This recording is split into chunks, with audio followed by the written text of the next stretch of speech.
Welcome to another edition of 5 Minutes with Joe. This is the deep fried ice cream edition. Today we're going to take a nice round ball of vanilla ice cream. We're going to coat it with a nice crispy crust, and we're going to deep fry it and serve it as a delicious dessert. And I know you're going to enjoy it. And the nicest part about this is, from a production standpoint, it's going to take us about 15 seconds to cook it. So let's try one right off the bat, see how it tastes and how it looks, and then we'll go into the process of making the thing for you. So let's get started. Here's the deep fried ice cream when it's finished. It looks delicious. So let's go back and see how it got that way, starting from the beginning. Okay, the first step in making our deep fried ice cream is to weigh out our ice cream. Make sure we have a 4-ounce scoop. So we got vanilla ice cream here. Very important, of course, that you're using Joe Mauer vanilla ice cream. If you're not using Joe Mauer vanilla ice cream, it just won't work properly. So, got to have your Joe Mauer. And what we're going to do is we're going to weigh out 4 ounces of ice cream. And what I want to do is I want to shape it with my hand.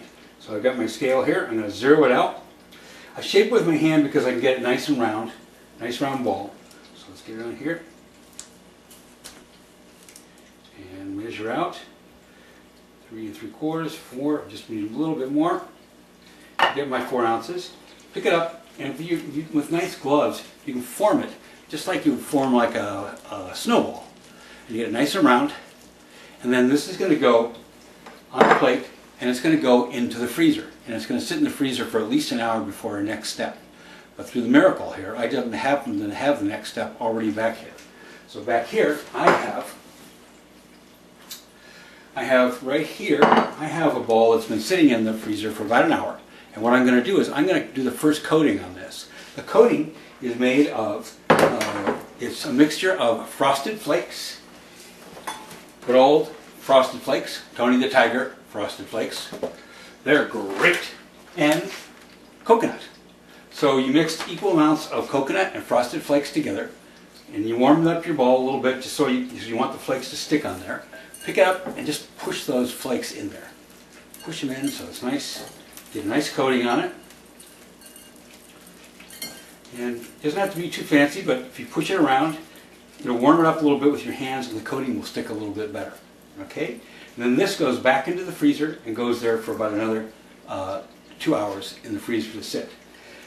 Then, when you have that, you take another one here, and what we're going to do is we're actually going to coat that into some egg. I have a couple of pasteurized eggs that I'm going to use, and you can tell they're pasteurized eggs because they have like these big P's on the end. So I'm going to take pasteurized eggs, put them in here, and beat them up. Did you know, actually, a little bit of a trivia thing, that you actually have better success cracking eggs on a flat surface than you do on a curved surface? Because if you crack them on the edge, you're very likely to get shards that are going to go in there. You don't want that. So we've got this. I got about ½ a cup of sugar I'm going to add in there. You can never have too much sugar. And we're just going to whip it up. Nice and mixed. And we're going to take the one that I already had coated once before in the freezer, and we're going to coat it some more. Because this is going to give us a nice shell to it for when it fries. It's going to keep the fry oil out, but it's going to give us a nice crisp outside. So we've got our eggs nice and whipped. And we've got another bowl of thing here, because I'm going to keep them separate. And we're going to take this guy in here, which has been in there already for a couple hours, and we're going to roll him in the sugar and egg mixture so he gets nice and coated. Okay, take that off of there. And then this is going to go into this bowl here. We do the same thing. Pick it up, crush it, push the flakes on there, grab it with your hand, and press those in nice and tight. So you get a nice coating. You want it to really cover all of that egg and sugar mixture. And then this fella is going to go back in the freezer again. And then after about an hour of setting up and getting nice and cold, it's going to be ready for the deep fryer. And we're going to fry it up, and we're going to serve it in a nice waffle bowl. So let's put this guy back in the freezer. Through the miracle of timing, we'll have one here for you just very short. Okay, so here's my ice cream ball that has just come out of the freezer.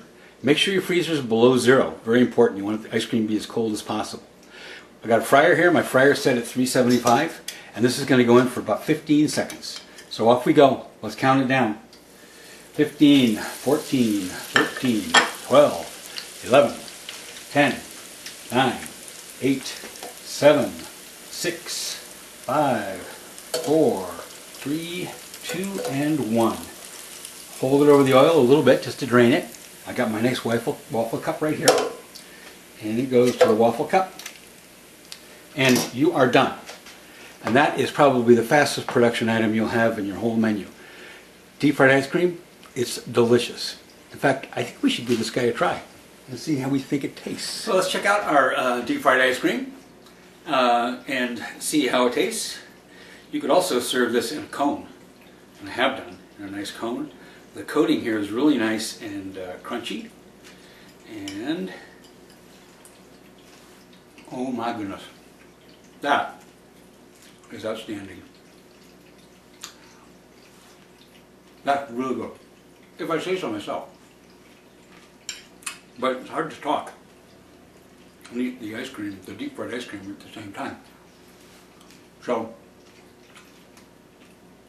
I probably shouldn't talk much more. Anyway, that's deep fried ice cream. That was 5 Minutes with Joe. Thanks for being here, and we'll see you next time. Enjoy. But no one has... Man, is that good? What happened to those tomatoes out here? They were out here. The tomatoes. Oh, here they are. Oh, here are the tomatoes. Yeah, well, I guess they're not doing so good anymore. Must be in Minnesota. Kohlrabi looks okay. Tomatoes, not so much.